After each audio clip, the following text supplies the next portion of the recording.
30일 된 것 같아요. 이번 주에 또 어떻게 아셨는지 교회에 이제 담임 목사님이 바뀌었다는 이야기를 듣고 이번 주에는 CBS에서 본부장 장로님, 실장 집사님 찾아오셔가지고 인사를 막 하시고 또 여러 기관이나 교회에서 어떻게 아시고 전화와 또 만남을 요청하는 분들이 많아지셨어요. 이게 이 자리인가 싶어요. 바쁜데 뭐 시간을 내기도 어렵고 해서 전화 통화로 그냥 끊고 맙니다. 아마 저와 비슷하게 각자 처한 형편에 따라서 많은 차이가 있을 거예요. 어떤 분들은 이제 새해니까 내 마음에 기쁜 마음으로 새해를 시작하는 분들이 계실 거고, 또 어떤 분들은 여전히 해결되지 않은 상황, 문제, 또 여전히 낫지 않은 질병 때문에 무거운 마음으로 새해를 시작하고 있는 분들도 계실 겁니다. 또 어떤 연령대에 속해 있느냐에 따라서 한 해를 보내고 또 한 해를 맞는 그 감정이 다를 것 같아요. 흔히 세상에서는 20대를 봄이라고 이야기하고 30대는 여름, 또 40, 50대는 가을, 60대 넘어가면 이제 겨울이라고 이렇게 세상은 표현을 합니다. 그런데 맞을까요? 아닐까요? 그래서 나이가 들면 추운가요? 저는 지금도 너무 추워요. 그래서 자꾸 입이 막 마르고 막 그런 것 같아요. 근데 성경은요, 그렇게 말하지 않아요. 나이에 따라 사계절이 오는 것이 아니라 인생에는 언제나 사계절이 존재합니다. 나이가 적든 많든 우리 인생에는 따뜻한 봄이 있는가 하면 뜨거운 여름이 있고 열매가 무르익는 가을이 있고 또 혹독한 추위가 있는 겨울이 있단 말이죠. 그런데 혹독한 추위의 겨울이 지나면 뭐가 오죠? 봄이 옵니다. 우리가 어떤 형편에 있든지 아니면 어떤 연령대에 있든지 하나님은 우리 모두의 인생에 사계절을 주시고 그 모든 계절 속에 함께 하심을 믿는 성도들이 되시기를 주님의 이름으로 축원합니다. 빌립보서는요, 바울이 순교하기 한 5, 6년 전쯤에 기록되었다라고 신학자들은 추측을 합니다. 그 당시 바울의 나이는 이미 60대에 접어든 것으로 신학자들은 봐요. 그래서 이 바울이 그 나이에 지금 이 상황에서 불행하게도 지금 로마 감옥에 수감이 되어 있는 신세가 되어진 것입니다. 지난 30년 동안 다메섹에서 예수를 처음 만난 이후로 그 복음의 열정에 사로잡혀 가지고 앞뒤 안 보고요, 소아시아를 누비며 많은 사람에게 복음을 전했습니다. 중요한 도시마다 교회를 세우고 그 교회를 위해 물불 안 가리고 낮밤 안 가리고요, 온 교회를 다니면서 말씀을 전하고 케어하고 또 그 교회가 건강하게 성장하고 있었습니다. 그리고 드디어 이제 로마에 복음을 전하기 위해서 발을 들여 놓아요. 그 당시에 모든 길은 어디로 통한다?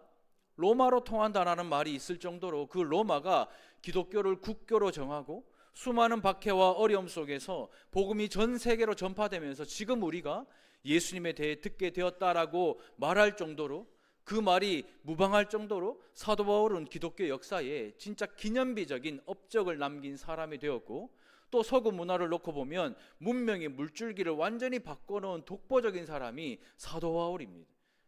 그래서 신약 성경을 보면 사복음서를 제외하고 누구의 서신이 제일 많아요? 바울의 서신이 가장 많을 정도이니까 기독교 역사가 있는 이상에 이 사도 바울이라는 이 영원한 이름이 기록되어야 할 정도로, 또 우리에게 기억되어야 할 정도로 대단히 중요한 존재가 바로 이 사도 바울이었습니다. 솔직히 이 정도 되면 누구나 내 엄청난 이 업적이 커리어가 되고 내가 이제 어딜 가도 인정받으니까 이제 좀 템포를 늦춰도 되잖아요. 그렇지 않아요? 이제 그만하면 되죠. 좀 여유를 가져도 되잖아요. 어렵고 힘들게 살 때는 여유가 없어도 이제 좀 여유가 있고 좀 뭐 경제적인 뭐 여유가 있으면 좀 여유 부려도 되잖아요. 이제 이런 생각할 수 있잖아요. 우리가 다 인생을 살면서 그런 생각하고 살지 않습니까? 근데요, 은퇴하신 우리 목사님께서 예전에 이런 말씀 하신 적이 있습니다. 본인이 44세에 달산교회 부임하셨을 때 지금 여기 앞에 있는 권사님들이 그때 50대, 60대셨잖아요. 그렇게 22년을 열정적으로 목회하니까 본인도 나이가 들고 열정적으로 동역했던 50대, 60대 권사님이 지금 보시듯이 70대, 80대가 돼버린 거예요. 그러면서 본인은 이제 은퇴를 해서, 먼저 은퇴를 해서 죄송하다고 그 말씀을 하시더라고요. 본인은 은퇴하고 이제 나이 드신 권사님들은 여기에 여전히 남아있는 게 그게 못내 죄송하고 그 마음이 쓰리신 것 같아요. 그래서 나이 드신 권사님이, 저는 이렇게 생각하실 수도 있다고 생각합니다. 내가 나이가 들어가지고 기억력도 줄어들고 움직임도 시원찮고 노안으로 전화도 이렇게 봐야 되고, 저도 요즘에 이렇게 이제 교회에서는 뒤로 물러나야지, 아마 이렇게 생각하실 수도 있을 것 같아요. 그런데 우리 은퇴하신 목사님 보십시오. 목사를 은퇴한 것이 아니라 달산교회에서 사역을 은퇴하시고요. 지금은 저보다 더 바빠요. 저번에 목회자 부부 세미나 가니까 본인이 제일 바빠네. 보니까 제일 바빠요. 이젠 한 교회에 매이지 않고 이 교단 교회를 돌아보시고 어렵고 힘든 교회를 찾아가셔서 최선을 다해 돌보십니다. 그러니 우리 권사님들 이만하면 됐지 뭐. 이제 내가 여유를 좀 가지지. 이런 생각 꿈에도 하지 마세요. 권사님들이 이렇게 생각하신다면 우리 권사님들 나이 밑으로 계신 분들은 뭐 말 안 해도 아시겠죠? 쉴 생각하지 마십시오. 오늘 말씀을 묵상하면서 제가 말씀 준비하면서 고 옥하는 목사님께서 암으로 투병하실 때에 임종이 가까웠을 때 이찬수 목사님에게 하신 말씀이 문득 생각이 났어요. 이찬수 목사님이 옥하는 목사님께 가서 마지막 임종을 앞두고 많이 어려우실 때 가서 가장 첫 번째 질문이 이거였습니다. 목사님, 목회하면서 가장 후회되는 것이 무엇입니까? 이렇게 물었어요. 그랬더니 이 옥 목사님께서 내가 가장 후회되는 것은 목회하느라 아내와 자녀들과 더 많은 시간을 보내지 못하고 더 많이 사랑하지 못한 것이 유일한 후회라, 이렇게 말씀을 하셨어요. 그래서 이찬수 목사님이 옥 목사님에게 혹시 다시 목회를 하시게 된다면 또 그렇게 하시겠습니까? 이렇게 물었어요. 그러니까 옥 목사님이 생각도 하지 않고 나는 여전히 지금처럼 했을 것이다, 이렇게 말씀을 하신 거예요. 사랑의 교회를 한국에서 가장 아름답고 건강한 교회로 세우셨고 모든 목회자들에게 인정받는 옥하는 목사님이잖아요. 사랑하는 아내와 자녀들과 함께할 시간도 없고 더 많이 사랑하지 못한 것이 옥 목사님의 가슴 깊은 곳에 후회로 남았지만, 그럼에도 이만하면 됐다가 아니라 내가 다시 사역을 시작해도 여전히 주와 복음과 교회와 성도를 위해서 달려갈 것이라고 그렇게 선포하는 그 선포를 보고, 그 고백을 보고 제가 담임 목회를 시작하는 제 마음에 정말 큰 도전이 되었어요. 이번에 이제 담임 목회 11차에 아내가 A형 독감이 걸린 거예요. 그래가지고 저는 지금까지 이렇게 아픈 적이 없었거든요. 이렇게 아픈 것도 못 봤어요. 뭐 숨기고 있었는지 모르겠지만 열이 39.9도가 계속 유지되니까 사람이 맥을 못 추는 거예요. 그러니까 그 큰데 제가 어떻게 감당을 하겠습니까? 지금 보고 있을 것 같은데 감당을 못하니까 기도밖에 할 수 있는 게 없는 거예요. 그래서 막 중보기도 팀에 기도 부탁하고 막 하는데 열이 안 떨어져요. 그래서 다시 병원에 데리고 가서 그 비싼 주사 맞히고, 그래서 그 의뢰서를 써주는데 자기가 봐도 이대로는 안 되겠다고 입원을 해야 되겠다고 말씀을 하셔가지고 곽병원 의뢰서를 이렇게 썼어요. 그러면서 이제 어제는 또 이제 어제 원래 입원을 해야 되는데 어제 또 제가 서울을 가야 되는 스케줄이 있잖아요. 마음이 너무 무거운 거예요.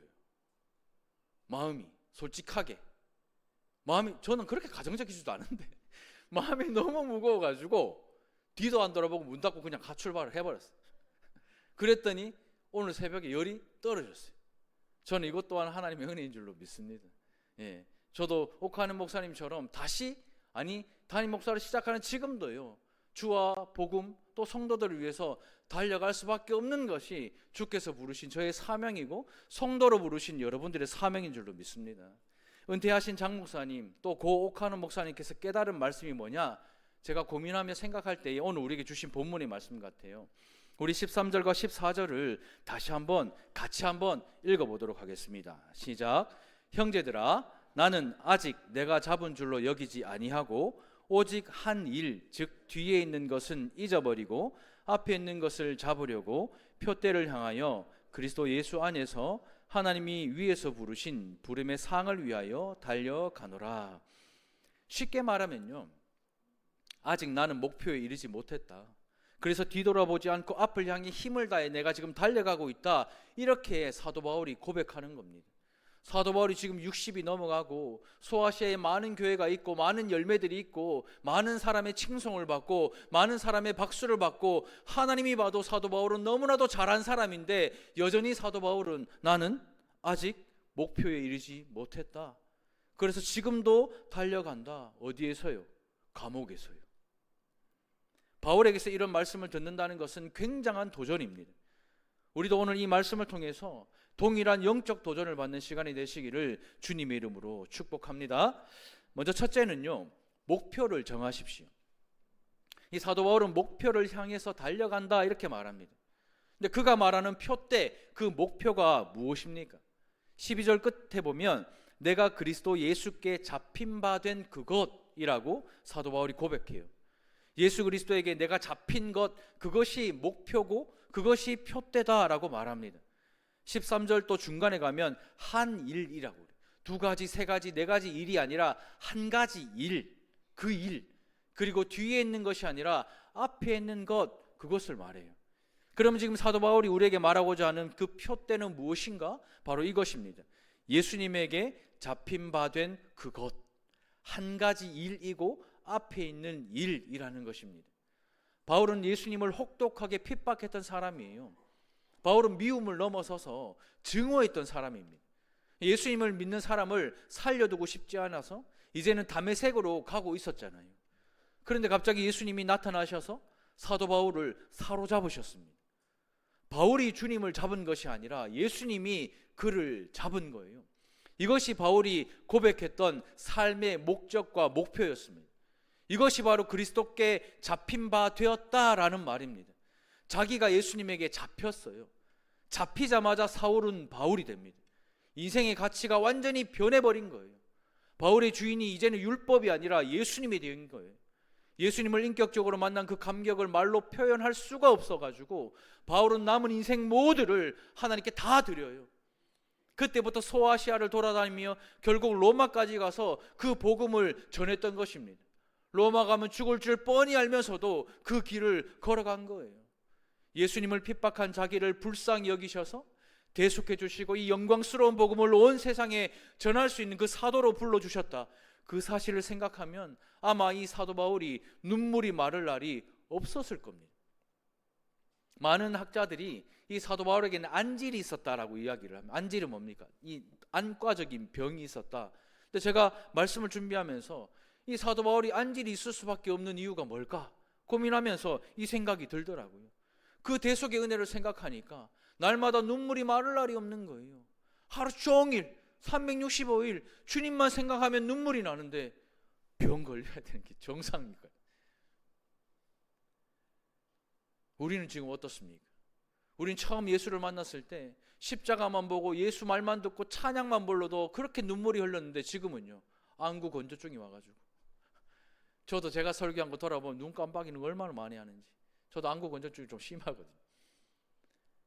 안구 건조증을 치료할 수 있는 방법, 안과 가지 마시고 대속의 은혜에 감사하면서 눈물을 흘리면 안구 건조증은 한 방에 해결됩니다. 여러분들 저와 함께 극복해 보겠습니다. 여러분들 힘내십시오.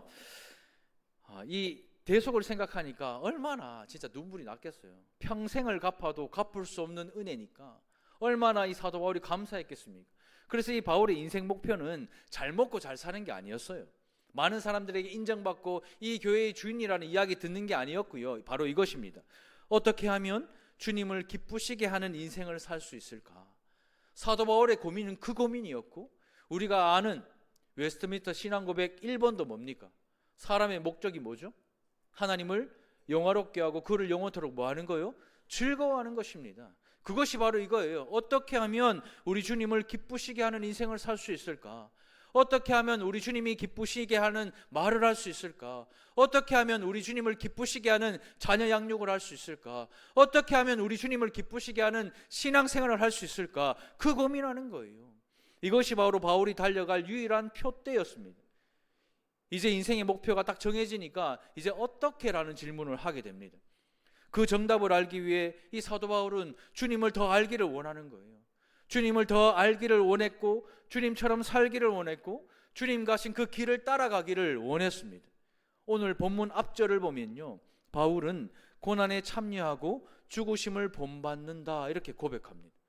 이 고백 때문에 예수님처럼 복음 전하며 욕을 먹고 매를 맞고 굶주리고 멸시천대를 받아도 그 표대, 예수라는 그 표대를 놓지 않고 끝까지 달려갈 수가 있게 된 것입니다. 그 이유가 뭡니까? 바로 표대입니다. 표대. 예수님처럼 되고 싶어서예요. 예수님이 가신 그 길을 함께 걷고 싶었기 때문이고, 예수님의 제자가 되고 싶었기 때문입니다. 십자가를 지고 죽는다 할지라도 내가 어떻게 하든지 예수님이 기뻐하는 사람, 예수님의 마음에 드는 사람, 예수님을 닮은 사람이 되어서 죽든지 살든지 죽든지 그리스도가 존귀 여김을 받는 그 사람이 되는 것이 사도 바울의 목적과 목표요 표대였습니다. 우리가 오늘 찬양팀이 나 주님의 기쁨 되기 원하니 찬양했죠. 감옥에 갇힌 사도 바울의 목표는요 하나입니다. 내가 원하는 한 가지, 뭐가 되는 거요? 주님의 기쁨이 되는 것이요. 다시 한번 고백해 볼까요? 내가 원하는 한 가지, 뭐요? 주님의 기쁨이 되는 것입니다.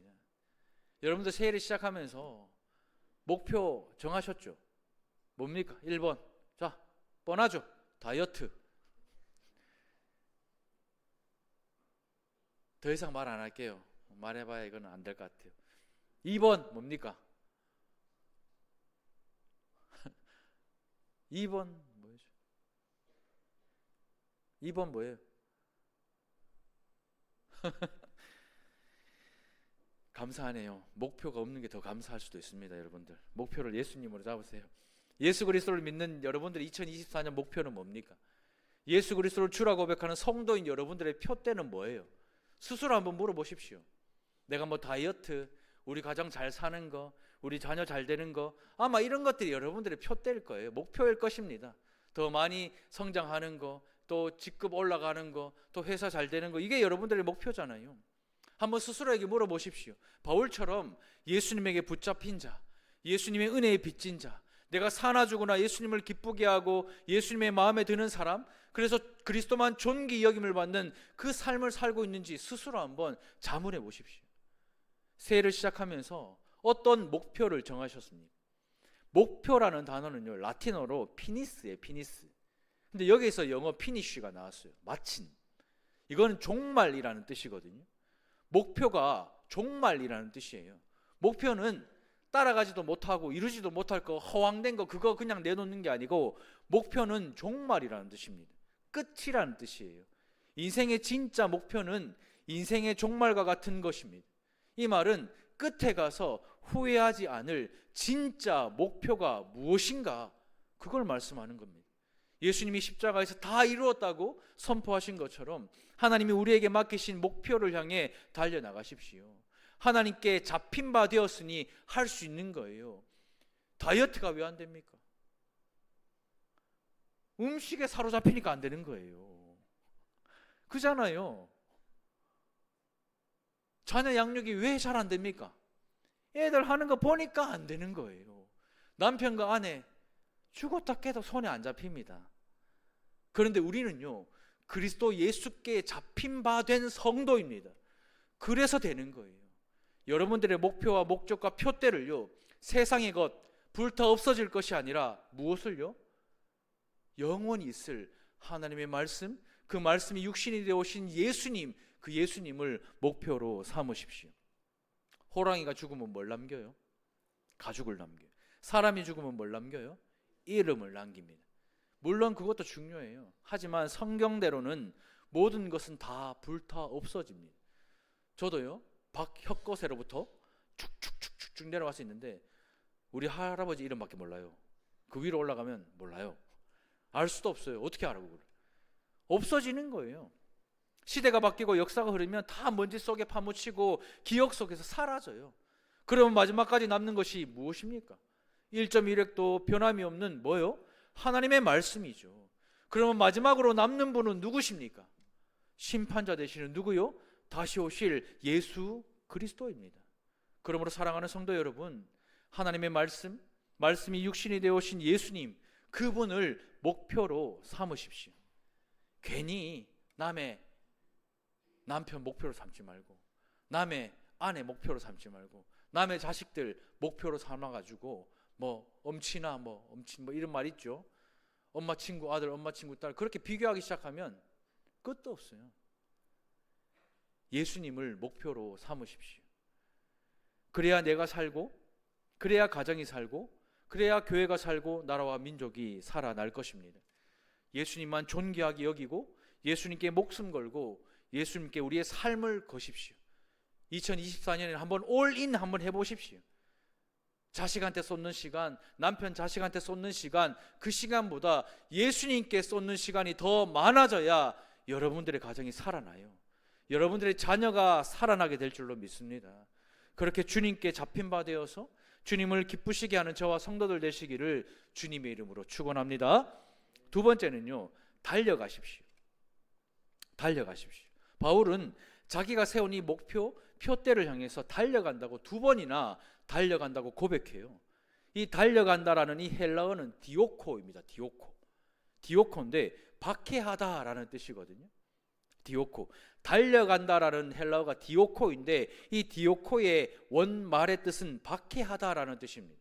앞선 6절에 보면 열심으로 교회를 박해했다라고 할 때 박해하다라는 뜻이 디오코예요. 근데 이 디오코라는 단어를 바울이 예수님을 만나기 전과 예수님을 만난 이후에 똑같이 씁니다. 그러니까 사도 바울이 예수님을 만나기 전과 예수님을 만난 이후에 그 인생을 움직였던 가장 강력한 단어가 이 디오코라는 단어인 거예요. 예수님을 만나기 전에는 열심으로 박해했지만 예수님을 만난 후에도 열심으로 달려갑니다. 우리가 100m 달리기 한번 보세요. 요즘 이 기술이 얼마나 좋아졌는지 100m 달리기 하면 초고속 카메라로 그 선수의 얼굴을 딱 잡아줘요. 그럼 그 얼굴이 어때요? 바람에 저항해 막 이렇게 일그러지고 막 이렇게 되고 막 우스꽝스러워지잖아요. 그리고 결승전에 다다를 때 보면 이 경기가 끝나고 이 카메라를 재생해서 보여주면 0.00001초 이렇게 초속 카메라가 나오잖아요. 그거 보면 어떻습니까? 자기 가슴을 먼저 내밀어 가지고 먼저 결승선에 들려가려고 막 이렇게 악을 쓰잖아요. 제가 또 막 이렇게 해야 됩니까? 여러분들 이제 아시겠죠? 어떤 상황인지. 이런 모습이 바로 디오코예요. 0.001초로 승리가 판가름이 나니까 굉장한 긴장감이 있고 후회가 없는 경기를 위해서 최상의 컨디션을 유지하면서 그 한 경기를 준비하는 거예요. 그게 바로 디오코입니다. 지금 이 편지를 쓰는 바울의 형편이 어떻다고요? 수감되어 있잖아요. 갇혀 있어요.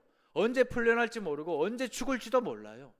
그래서 빌립보서를 보면 이 사도 바울이 이미 자기 죽음을 직감하고 있습니다. 나이도 이제 60에 접어들었어요. 요즘이야 과학기술이 발달해가지고 100세 시대 살지만 이 당시에 60대면 평균 수명에 가까운 거예요. 몸에는 여전히 기도해도 해결되지 않는 가시가 있어요. 남에게 말하면 남사스러울까봐 말도 못하는 그 통증을 달고 사는 거예요. 그런 사람이 100m 결승선을 바라보면서 죽을 힘을 다해서 달려가듯이 인생을 살겠다, 내가 신앙생활을 이렇게 하겠다고 고백하는 이 하나님의 말씀을 여러분들 오늘 이 시간에 가볍게 받지 마십시오. 다 됐지, 내가 이만하면 됐지, 내 나이가 70이고 80인데 이만하면 됐다고 자족할 만한데도요 끝까지 달리겠다고 사도 바울은 선언합니다. 이 당시에 볼펜이 있어요, 종이가 있어요. 어두침침한 감옥에서 안질이 있었다고 이야기하는데 시력도 좋지 않아 고생하는 가운데 자기가 개척한 교회 성도들에게 편지를 써요. 장문의 편지를 써서 보내고 시간만 나면 차가운 그 감옥의 바닥에서 눈물 흘리며 기도했을 거예요. 찾아오는 간수와 죄인들에게 쉬지 않고 복음을 전했던 사람이 사도 바울입니다. 장소와 형편이 달려가는 그 바울을 막지 못한 거예요. 우리에게 있는 상황이나 장소나 형편이나 물질이나 뭐 어떤 그런 조건들이 예수를 향해 달려가는 그 걸음을 막지 못하게 될 줄로 믿습니다. 사랑하는 성도 여러분, 신앙생활이 뭡니까? 신앙생활이 무엇입니까? 저는 달려가는 것이라 생각해요. 신앙생활은 영적 전쟁입니다. 전쟁터에서 느릿느릿 걸어가는 사람 봤어요? 다 죽어요. 신속하게 움직여야 살아요. 우리가 하루하루 시간이 얼마나 빨리 가요. 2024년 시작한 지 벌써 2주가 지났어요. 얼마 전에 송구영신 예배 드렸는데 눈 감고 뜨면 또 송구영신 예배 드려야 파네요. 지금. 지난주에 신년감사 예배 드렸는데 벌써 또 한 주가 지나서 또 여러분들을 만납니다. 시간 참 빠르다고 고백하는 분들이 진짜 많아요. 그런데 그 빠른 시간 속에 예수님을 기쁘게 했는지에 대해서 돌아보는 성도들은 거의 없습니다. 돌아보니 은혜였지 앞에 보고 은혜라고 말하는 사람이 있습니까? 없잖아요. 신앙생활의 목표는 내가 예수님처럼 살고 예수님처럼 되기를 원하는 그 작은 예수의 꿈, 그걸 이루는 거예요. 즉 예수님의 제자가 되는 것이 우리의 목적이고 목표입니다. 이건 적당히 해서 될 일이 아니에요. 천천히 걸어가면서 해서 될 일이 아닙니다. 최선을 다하고 죽을 힘을 다해야 되는 거예요. 누구처럼요? 바울처럼요. 바울처럼 나이가 들어간다고 해서 나이 타령만 하고 앉아 있으면 안 돼요. 바울처럼 옥에 갇혔다고 해서 환경 탓하고 앉아 있으면 안 된다는 거예요. 모든 것을 극복하고 목표를 향해 밤낮 없이 디오코 달려가는 인생이 우리의 인생이 되기를 소망합니다. 예수님 보십시오. 예수님에게 밤낮이 있었어요. 남들 다 잘 때 산에 가서 기도하셨어요. 남들 깰 때 이미 사역을 시작하셨어요. 그분이 예수님이십니다. 하나님을 사랑하기 위해서 여러분들 얼마만큼 전력을 다 쏟으세요? 하나님의 말씀을 배우려고 여러분들 얼마만큼 전력을 쏟으시고, 하나님의 말씀을 들으려고 여러분들 얼마나 전력을 다해 쏟으십니까?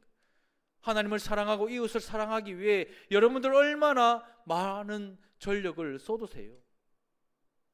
성도들과 아름다운 교제의 시간을 갖기 위해 서로가 서로에게 얼마나 많은 시간을 쏟으십니까? 대부분 교회에 와서 예배 드릴 때, 인사할 때, 예배 전에 인사할 때 그뿐이고, 예배 끝나면 다 갈 길 가시잖아요. 지금 지하 식당이에요. 가보면요 놀랄 거예요. 분위기를 다 바꿔놨습니다. 노란 조명으로 바꾸고 테이블 보도 해놨어요. 식사하시고 그냥 제 갈 길 가지 마시고 그곳에 앉아서 잠깐이라도 근황 토크 하시고 잠깐이라도 이야기하십시오. 누구든지 간에. 그게 교회죠. 그게 디오코예요. 아직도 복음을 듣지 못하고 죽어가는 영혼들을 위해서 얼마만큼 기도하고 있고 얼마만큼 여러분들 전도하고 있습니까? 꼬린 지점을 향해 달려가듯이 우리가 이렇게 신앙생활하는 것이 달려가는 것입니다.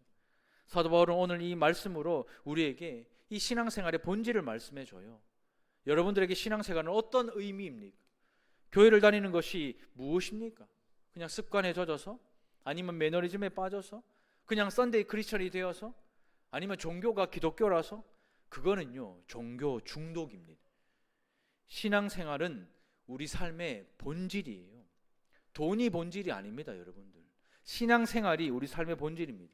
왜 사는지, 왜 살아야 하는지를 깨우쳐 주는 것이 신앙생활이에요. 지난 한 해 여러분들 어떻게 신앙생활 하셨습니까? 앞으로 어떻게 하실 거예요? 2024년을 시작하면서 반성하고 새로운 결단을 해야 하는 중요한 기로에 우리는 서 있습니다. 현재에 만족하고 안주하지 마세요. 지금 나의 상황이 만족스러워도 거기에 마음을 두지 마세요. 바울은 일평생을 주님을 위해 다 드린 사람입니다. 그만큼 예수님을 기쁘게 하고 예수님을 닮기 위해 평생을 달려간 사람이에요. 그런 사도 바울이 고백합니다. 목표인 예수님을 향해 달려가겠다. 이렇게 선포합니다. 내가 현재에 만족하지 않고 안주하지 않겠다. 이렇게 고백해요. 또한 바울은 자신의 과거를 돌아보면 아름답지 못하다는 걸 인정하죠. 저도 이 자리에 서 있으면 옛날에 제가 이 교회에서 한 행적들이 생각이 얼마나 많이 나겠습니까? 핍박자요, 회방자요, 포행자였다고 스스로 고백하는데 도저히 용서받을 수 없는 과거의 죄악이 있었어요. 사람을 죽이는데도 앞장섰고 예수 믿는 사람들을 잡아 죽이려고 혈안이 되었던 그 과거의 시간을 이제 나는 돌아보지 않겠다고 결단을 합니다. 왜요? 하나님이 다 이미 예수님이 십자가로 용서해 주셨으니까. 그럼에도 바울은요 삶의 여정 속에 또 실수하잖아요. 동력자인 바나바와 알력 싸움하면서 서로 나누어지고 지울 수 없는 마음의 상처를 받고 성경에 기록되지 않았지만 얼마나 많은 실수들이 사도 바울의 삶에 있었겠습니까? 그런데 그 실수를 우리 주님이 다 덮어주실 것이라 확신하기 때문에 내가 뒤를 보지 않고 어디를 본다고요? 앞만 보고 달려간다. 이렇게 고백을 하는 것입니다. 과거에 매이면 현재를 누리지 못해요. 과거의 은혜에 매이면 현재의 은혜를 누리지를 못합니다. 과거의 은혜를 많이 받은 경험이 있습니까?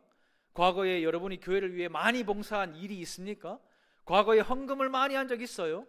과거에 그 상처와 원한이 아직 해결되지 않아서 원망스럽고 고통 중에 있습니까? 다 버리십시오. 그런 것을 가지고 자꾸 돌아보면 안 돼요.